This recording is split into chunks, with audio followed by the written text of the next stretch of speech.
This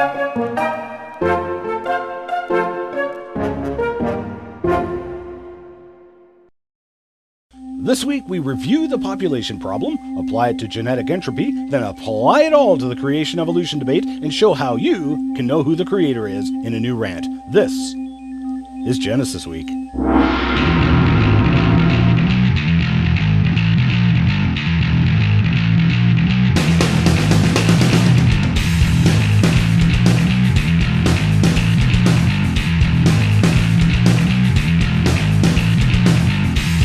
And welcome to this episode of Genesis Week, the weekly program of creationary commentary on news, views, and events pertaining to the Origins controversy, made possible by the supporters of CORE Ottawa, Citizens for Origins Research and Education, and now carried on the Christianima Network, christianima.com, Christian cinema at its finest.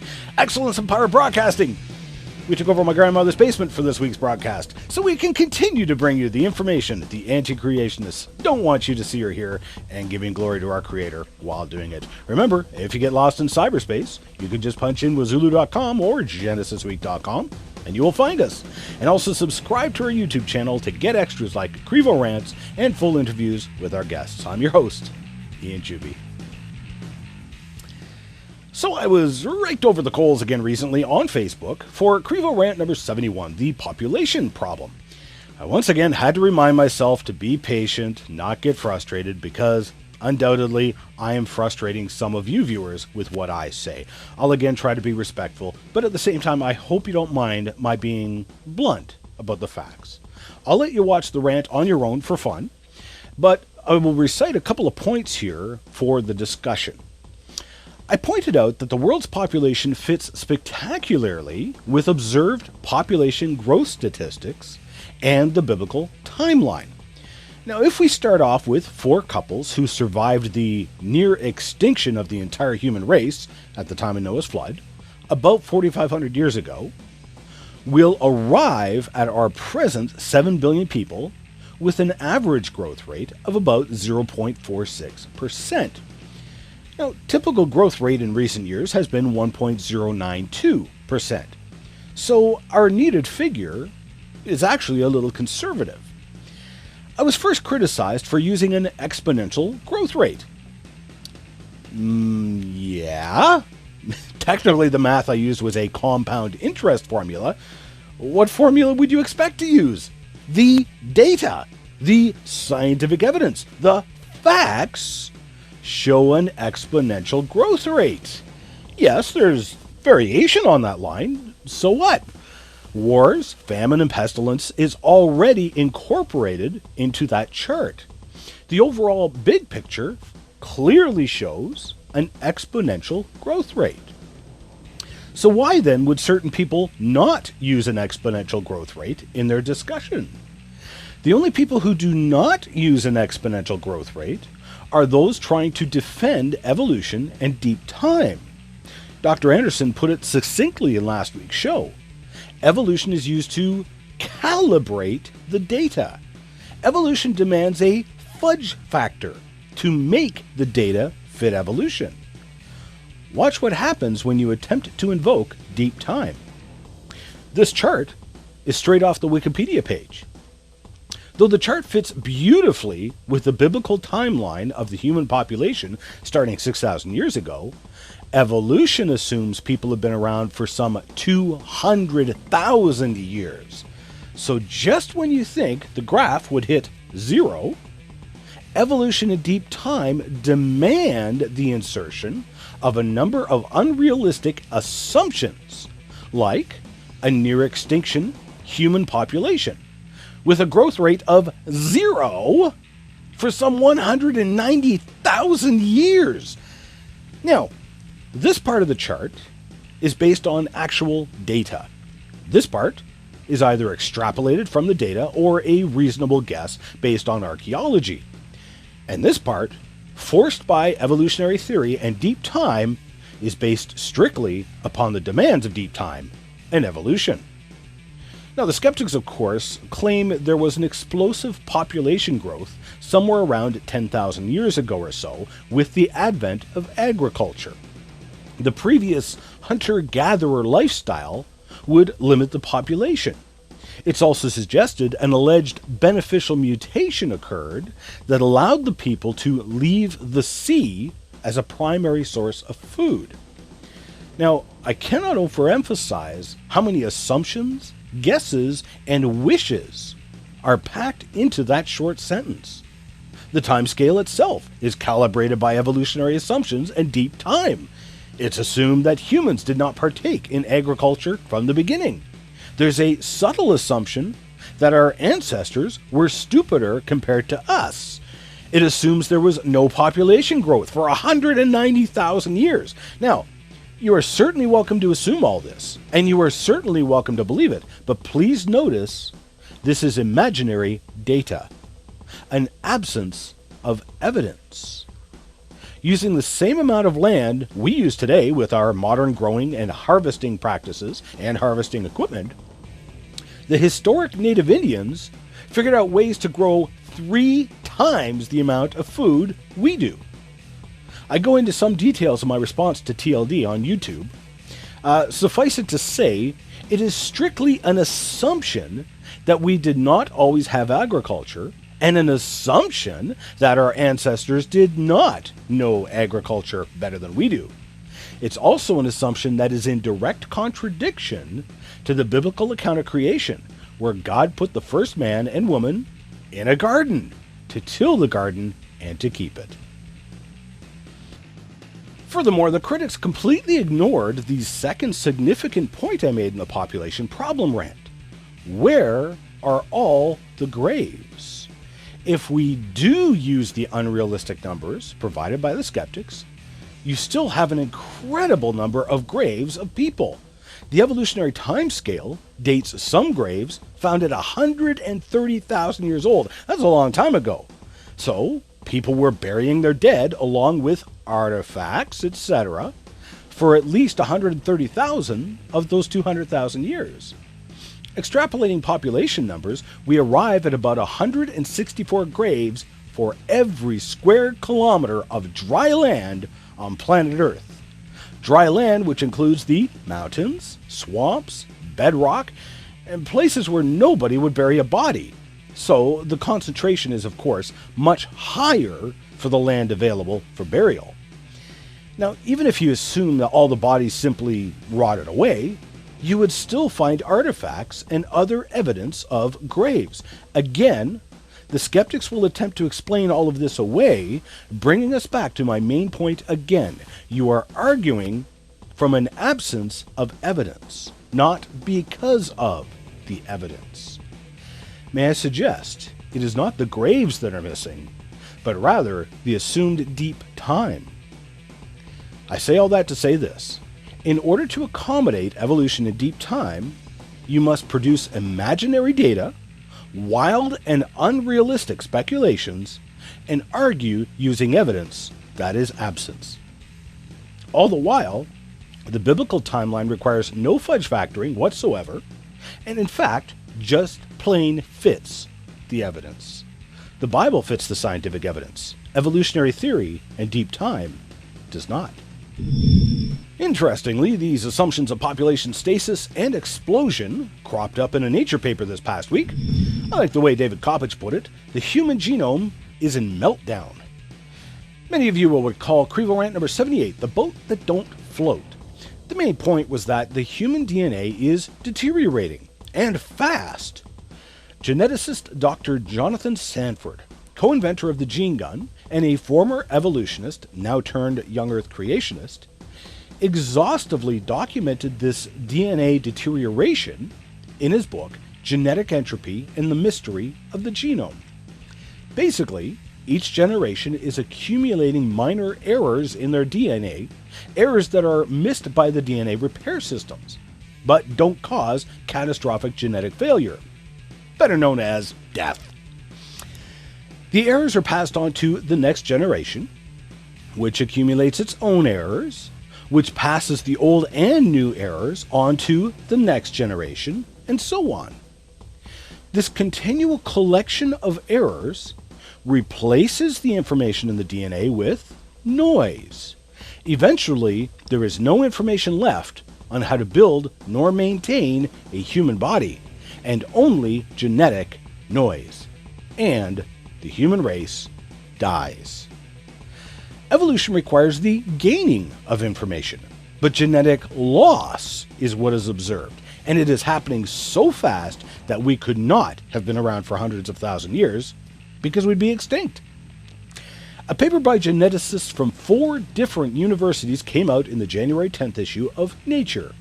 They examined exomes. Exomes are a specific part of the DNA. They were looking specifically for errors that had occurred in the DNA, replacing one of the letters in the string with another letter. The letters are called nucleotides, and so changing one of the letters is called a single nucleotide variant, or SNV for short. So just remember that an SNV is a single letter changed in the DNA. Now, some of that DNA is used as a jig for building proteins, while some DNA is instructions. After examining over 15,000 genes in over 6,500 individuals from around the world, the researchers estimated that approximately 73% of all protein-coding SNVs and approximately 86% of SNVs predicted to be deleterious arose in the past 5,000 to 10,000 years. In other words, some 73 to 86% of the errors in the human DNA have occurred in the past 5 to 10,000 years. On an evolutionary timescale, 5 to 10,000 years ago is yesterday. Notice the unmentioned assumptions that we discussed with regards to population and time.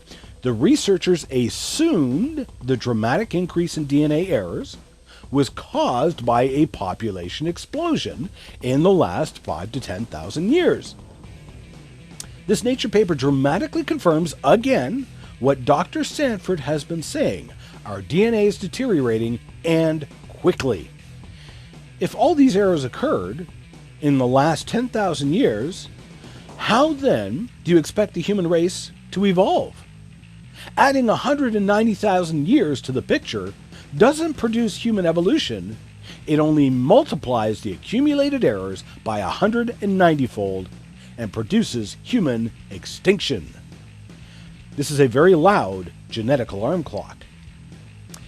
YouTuber R5D4 commented on our interview with geneticist Dr. Kevin Anderson last week. How do the problem with genetic clocks mentioned support Christian creationism specifically and not Islamic creationism or Hindu creationism?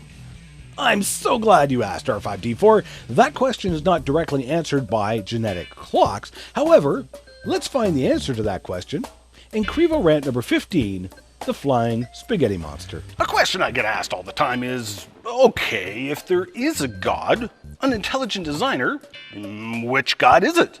And it's an excellent question. Now, a few years back, the Kansas State School Board was deliberating over whether or not to include intelligent design in the science curriculum. Now, this spurred a huge outcry from the anti-creationist lobby. Bobby Henderson intelligently designed a satire written as an open letter to the school board, claiming to represent a religious group known as the Pastafarians, who believe in a creator who vaguely resembles a plate of spaghetti and meatballs called the Flying Spaghetti Monster. He argued that the Pastafarians should also be allowed equal time to present their beliefs in the science classroom as well, saying, "I think we can all look forward to the time when these three theories are given equal time in our science classrooms across the country, and eventually the world. 1/3 time for intelligent design, 1/3 time for flying spaghetti monsterism, and 1/3 time for logical conjecture based on overwhelming observable evidence." As I show in my other Crevo rants, evolution actually violates scientific and natural laws, and goes against the grain of observable evidence.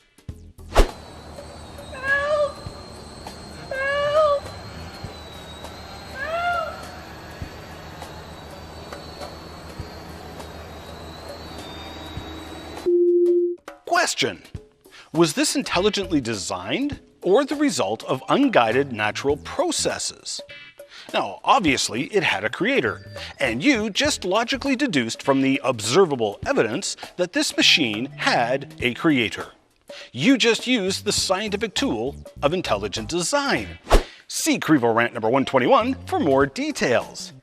But Henderson indirectly brings up a very good question. I mean, any Tom, Dick, or Harry could claim to know who the Creator is. In fact, any Tom, Dick, or Harry could claim to be God. So how do you know who the real God is? Will the real Creator please stand up? I have had multiple people tell me they were God. Now, of course, the first thing I said to them was, prove it! I mean, think about it. How would you expect God to prove He's God? With so many different religions around the world, some with multiple gods, you got quite a variety to choose from. Now, some say that all paths lead to God. Now, how is that logical? You cannot say that all paths lead to God because several of those paths exclude all others as a way to God. Muhammad dictates that Islam is the only way to God. And Jesus didn't mince his words either when he said, "No man comes to the Father except through me." Secondly, if I go to an international airport, wanting to fly to, say, London, if I use the same logic, I should then be able to get on board any airplane and expect it to take me to London. Now, of course, this is illogical and irrational. So why would it apply to the paths to God? And when your soul is on the line? I don't know about you, but I want to be sure I'm on the right airplane.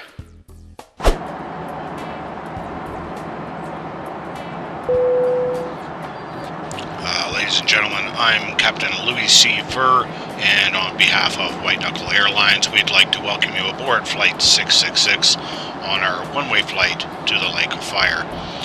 We know you're comfortable as we are world-renowned for bringing you the best in comfort as you travel to the wonderful Flaming Sea. Current temperatures are a freezing cold 32 degrees Celsius. And our destination is presently dark, and it's showing current weather conditions of not a drop of water anywhere, and a nice temperature of, well, I can't tell because the thermometer's off the scale, but I assure you it's hot there. Stewardess? I think I'm on the wrong flight. So just how do you tell who the Creator is? Well, Jesus claimed to be God, and all the apostles claimed he was the Creator. He told the Jews before Abraham was, "I am," a statement that caused the Jews to pick up stones to kill him. Why? Well, they explained in John chapter 10, verse 33, "For a good work we stone thee not, but for blasphemy, and because thou being a man, makest thyself God." Now, why did they say this? Well, because back in Exodus, when God met Moses in the form of a burning bush, God told Moses to tell the Jews, "I am," was sending him. God appeared to Moses as a burning thorn bush, symbolic that this God was Jesus, who would later on be crowned with a crown of thorns by the very people he came to save. Muhammad didn't claim to be God, nor did Buddha, nor did Joseph Smith. The Flying Spaghetti Monster didn't claim to be God either, seeing as how he never showed up to make such a claim.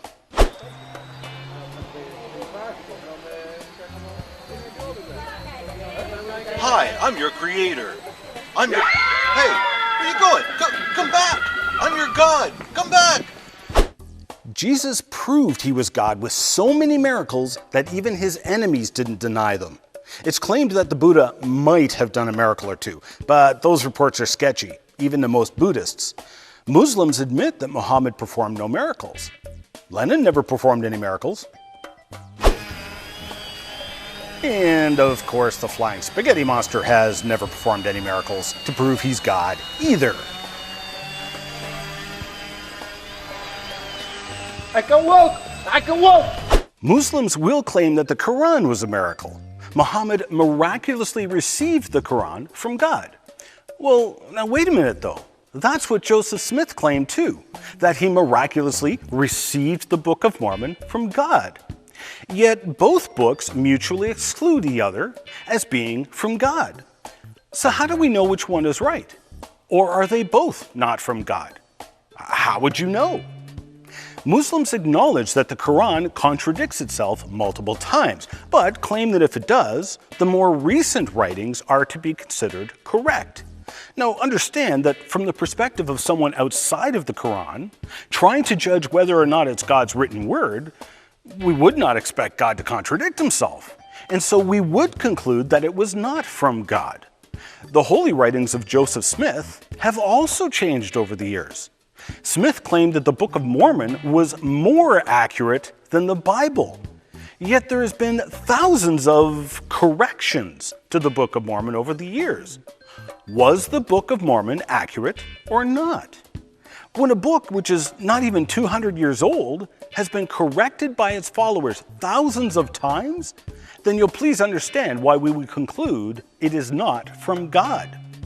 Both books were written by a single individual, yet the books contradict themselves or have been corrected, yet both books point to the Bible as truth. Yet the Bible contradicts what the other books say. The Bible is thousands of years old, incredibly reliable, was written by over 40 different people over 1,500 years, and all the books are in agreement with each other. But even atheists Penn and Teller perform miracles every day and get paid really well for it. Maybe Jesus was just a really good illusionist. Well, besides the fact that raising the dead after 4 days is a pretty impressive magic trick, there is still the issue of prophecies.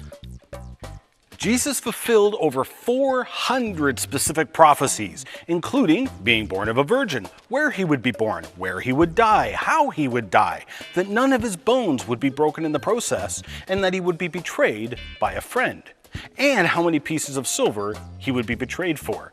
So that we would know he was God, he told us for centuries before he came in human form, you'll know it's me because I'll do this. You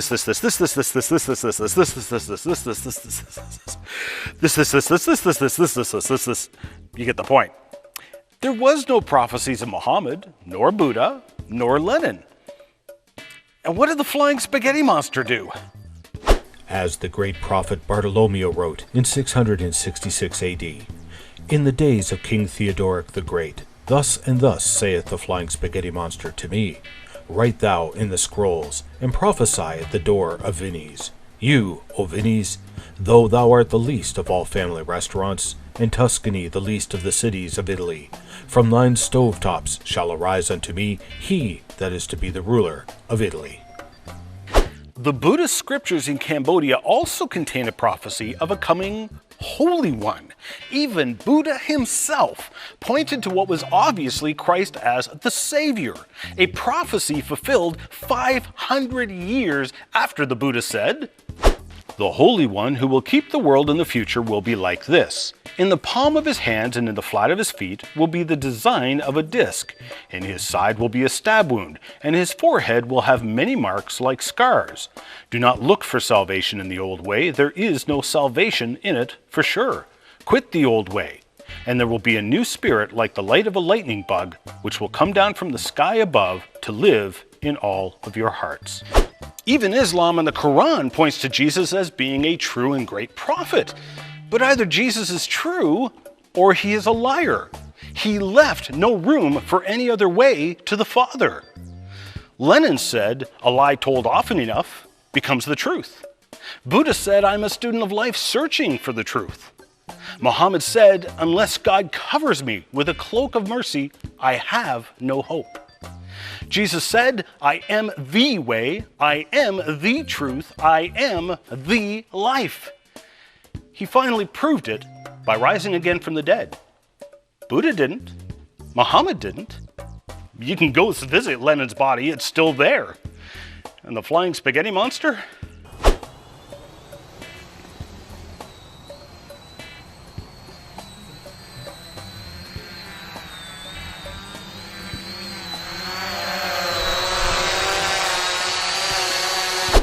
And that is how you know that Jesus is the Creator. In response to Nicodemus asking how to enter into heaven, Jesus told him, "You must be born again." Now, every single one of us has done what we knew was wrong. We find in Romans that it was the Creator who gave us a conscience to know right and wrong. So every single one of us has sinned against God and is not worthy to enter into heaven. Being born again is just simply acknowledging that you have sinned against God, asking Jesus to forgive you of your sins, and acknowledging that he died the death that you deserved. He promises to give you the Holy Spirit as a seal of your salvation, your being born again. So why aren't you born again?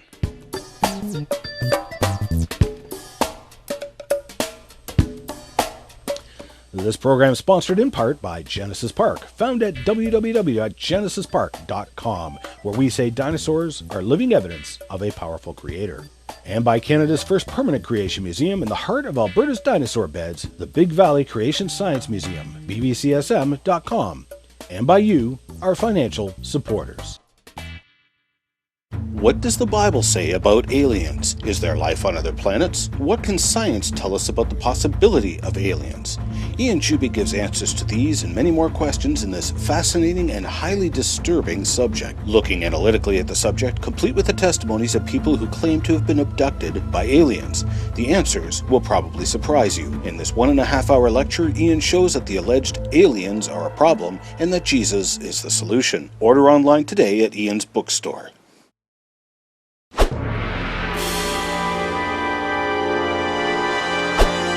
Woohoo! Mail for me?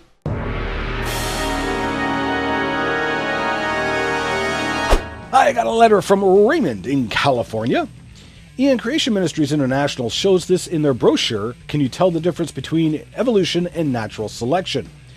They say selective breeding can also be reversed. For example, if we bred a Jack Russell and a Labrador together, we would get a dog that has lots more variety in its genes. Isn't that adding new genetic information?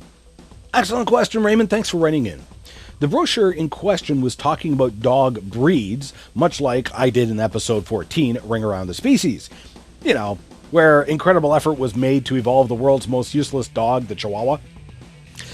By selectively breeding, we remove more and more information. We remove variation in the dogs. For example, the Chihuahua would only have genes for short hair. So what CMI is suggesting is that this alleged evolution, as some would call it, can even be reversed. If you now breed a Chihuahua with another dog that has long hair, then the offspring could have long hair. Is that new information? No, it isn't. Because the dog with long hair had the genes for long hair, and thus provided those genes for the offspring. It was information that already existed. Okay, we got a scoot. Thank you for watching, and please tune in again next week. I'm your host, Ian Juby. You can send in your questions and comments to us in a number of ways, and don't forget, if you're catching us by YouTube, you can use the convenient share button down below the video to share it with your friends on TwitFace+. Remember those words of our Creator, the Lord Jesus Christ, who said, I am the way, the truth, and the life. No man comes to the Father but through me. We'll see you next week. We need your support to help keep this program on the air. You can help by making a tax-deductible donation to Core Ottawa, Canada North Post Office Box 72075, Ottawa, Ontario, K2K2P4. You can also sign up for Ian's newsletter detailing current research and news items at ianjuby.org.